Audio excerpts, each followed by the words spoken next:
નમસ્તે everyone, my self doctor twinkle Ghodasara. આજે આપણે વાત કરીશું આયુર્વેદની એક ઇમ્પોર્ટન્ટ પંચકર્મ થેરાપી વિશે, જે છે vaman therapy, also known as therapeutic emesis. First of all વાત કરીએ તો વોટ ઇઝ વમન. વમન એ એક કંટ્રોલ ડિટોક્સ પ્રોસેસ છે, જેમાં સેફલી ટોક્સિન્સ અને બોડીમાં રહેલા એક્સેસ કફને બહાર કાઢવામાં આવે છે. સિમ્પલ લેંગ્વેજમાં કહીએ તો વમન એ ચેસ્ટ અને સ્ટમક એરિયાનું ડીપ ક્લિન્ઝિંગ છે. Why vaman is needed?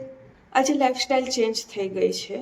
Irregular routines, late nights, junk food, excessive use of mobile, આ બધાના કારણે શરીરમાં દોષોનું ઇમ્બેલેન્સ થાય છે, જેને બેલેન્સ કરવામાં વમન હેલ્પ કરે છે. How vaman works? First of all પેશન્ટને એક વીક માટે ડાયજેશનની મેડિસિન આપવામાં આવે છે.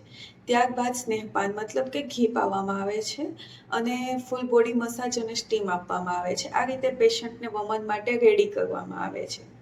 ત્યારબાદ ઇન્ટરનલ મેડિસિન આપીને સેફલી અને કંટ્રોલ્ડ રીતે વોમિટિંગ કરાવવામાં આવે છે. આ રીતે બોડીનું ડીપ ક્લિન્ઝિંગ કરવામાં આવે છે અને ડિટોક્સ કરવામાં આવે છે.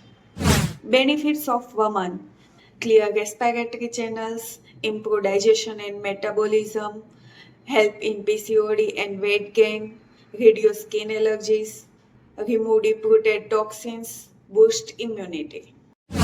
ઇન શોર્ટ, વમન એ બોડીમાં એક રીસેટ બટન જેવું કામ કરે છે, જે બોડીને ડિટોક્સ કરે છે, દોષોનું બેલેન્સ કરે છે અને બોડીને કમ્પ્લીટલી હેલ્ધી કરે છે. Thank you.